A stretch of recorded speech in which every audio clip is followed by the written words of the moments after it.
అన్నమయ్య జిల్లాలో టీడీపీ కక్ష సాధింపు చర్యలు కొనసాగుతున్నాయి. వైఎస్ఆర్సీపీ నాయకులు సానుభూతి పరులు టార్గెట్ గా తెలుగుదేశం పార్టీ నాయకులు రెచ్చిపోతున్నారు. అధికారులను ఉసిగొల్పి కక్ష సాధింపు చర్యలకు పాల్పడి రాక్షసానందం పొందుతున్నారు.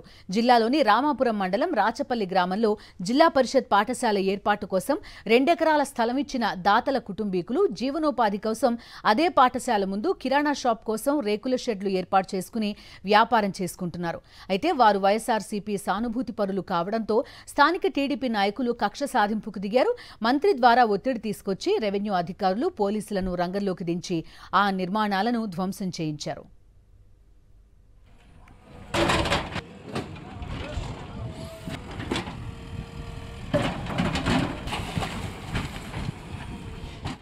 జిల్లా పరిషత్ పాఠశాల ఏర్పాటుకు 2 ఎకరాల స్థలం విరాళంగా ఇచ్చిన దాతల కుటుంబీకులు ఇప్పుడు జీవనోపాధి కోసం అదే పాఠశాల ముందు చిన్న వ్యాపారం చేసుకోవడం చూసి జీర్ణించుకోలేకపోయారు టీడీపీ నాయకులు.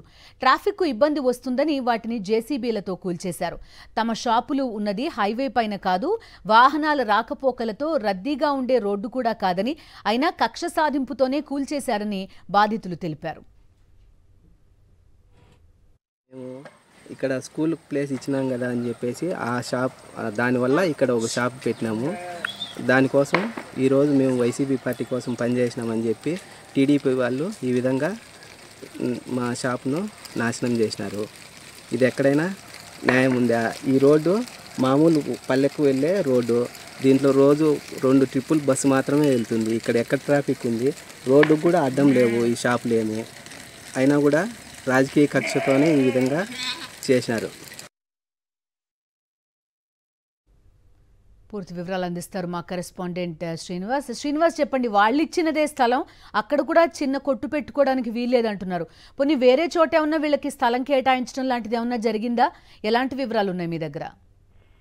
వేరే చోట స్థలం కేటాయించడం కాదు, అసలు ఉన్న స్థలాన్ని కూడా లాక్కున్నటువంటి పరిస్థితికి ఇప్పుడు కూటమి ప్రభుత్వం వచ్చింది. అక్కడ ఉన్నటువంటి తెలుగుదేశం పార్టీ నాయకులు కేవలం అతను వైఎస్ఆర్సీపీకి సానుభూతి పరుడుగా ఉన్నాడు, ఎన్నికల్లో వైఎస్ఆర్సీపీ కోసం పనిచేశాడనేటువంటి ఒక కక్షతో అతను జీవనోపాధి మీదనే దెబ్బకొట్టేటువంటి పరిస్థితి వచ్చింది. ఆ స్థలం వాళ్ళదే అయినప్పటికీ కూడా దానం ఇచ్చారు వాళ్ళ పూర్వీకులు. అయినప్పటికీ అక్కడ ఒక చిన్న బడ్డీ బంకు పెట్టుకొని స్కూల్ ముందు జీవనం సాగిస్తున్నటువంటి ఏదైతే బాధితులు ఉన్నారో వాళ్ళని ఎట్టి పరిస్థితుల్లో కూడా అక్కడ ఉండనివ్వకూడదని చెప్పి గతంలో కూడా కొన్ని ప్రయత్నాలు చేశారు. దాన్ని తొలగించాలనేటువంటి ప్రయత్నం. పెద్ద ట్రాఫిక్ ఉన్నటువంటి రోడ్డు కూడా కాదు, ఏదైతే రోజుకు 2-3 సార్లు ఒక బస్సు వెళ్తుంది.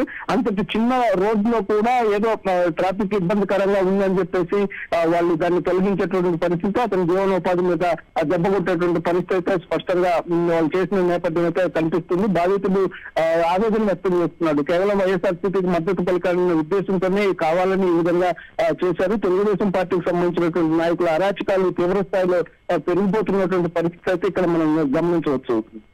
Okay Srinivas, thank you.